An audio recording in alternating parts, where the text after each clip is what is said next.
himself. She could talk very fast when she was intent on something, which often annoyed normal people, but he listened to everything.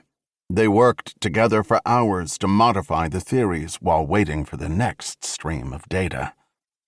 Cammie learned much from her mentor, and she admired his knowledge. "We're in good hands. You're the world's foremost expert on wormhole theory." Tendari had chuckled, letting his hand linger on her shoulder. "That's only because you haven't caught up with me yet. I've never seen someone with so much potential, and please, call me Zach." His words made her swell with pride, but she had a hard time ever thinking of him as anything other than Dr. Tendari. A week later, the second Nether probe shot past, giving a more detailed mapping of the wormhole neighborhood with a smattering of misshapen asteroids and a possible comet, and more details of the hole in space. A month later, when the third and most important probe arrived at the wormhole, Cammie could see the intensity in Dr. Tendari's expression. "Time for the main event," he whispered, as if it were a secret between the two of them. Her own pulse was racing. The final probe sent out a clear pulse beacon when it reached the wormhole, a joyous shout-out from humanity. "We are here." The Nether analysis team, Cammie had never gotten to know any of them personally, even after months in the ISA Center, gathered around their stations, probe techs counting down the moments. Cammie stared at the screens until her eyes burned, not wanting to miss an instant.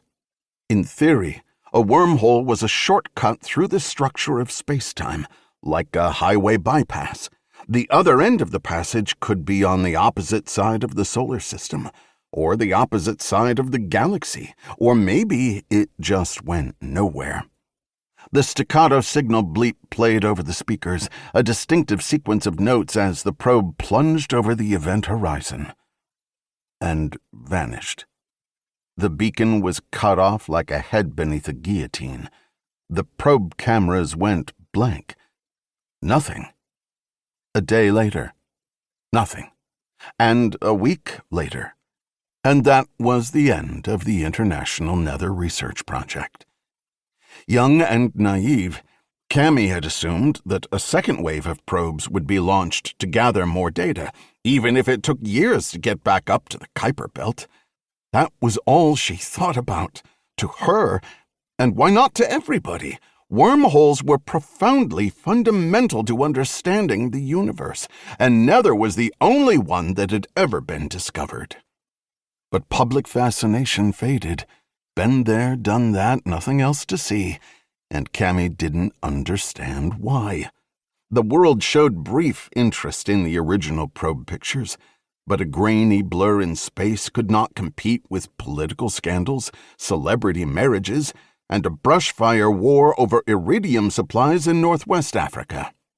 Getting another glimpse of the astronomical anomaly was too much trouble, and too much cost, and what practical benefit was there to a wormhole, really?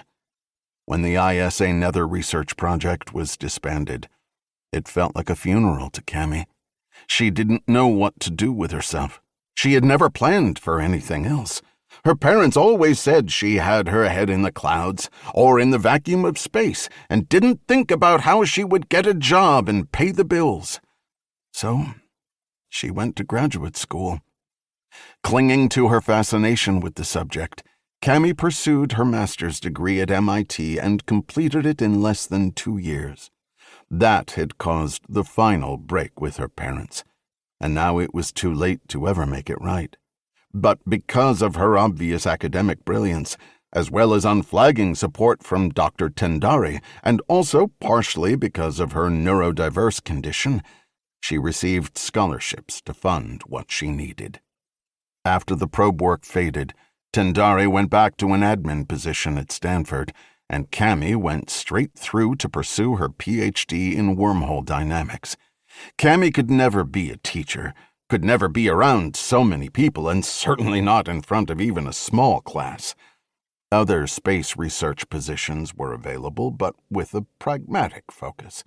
Wealthy industrialists, like Benedict Noor's corporation, built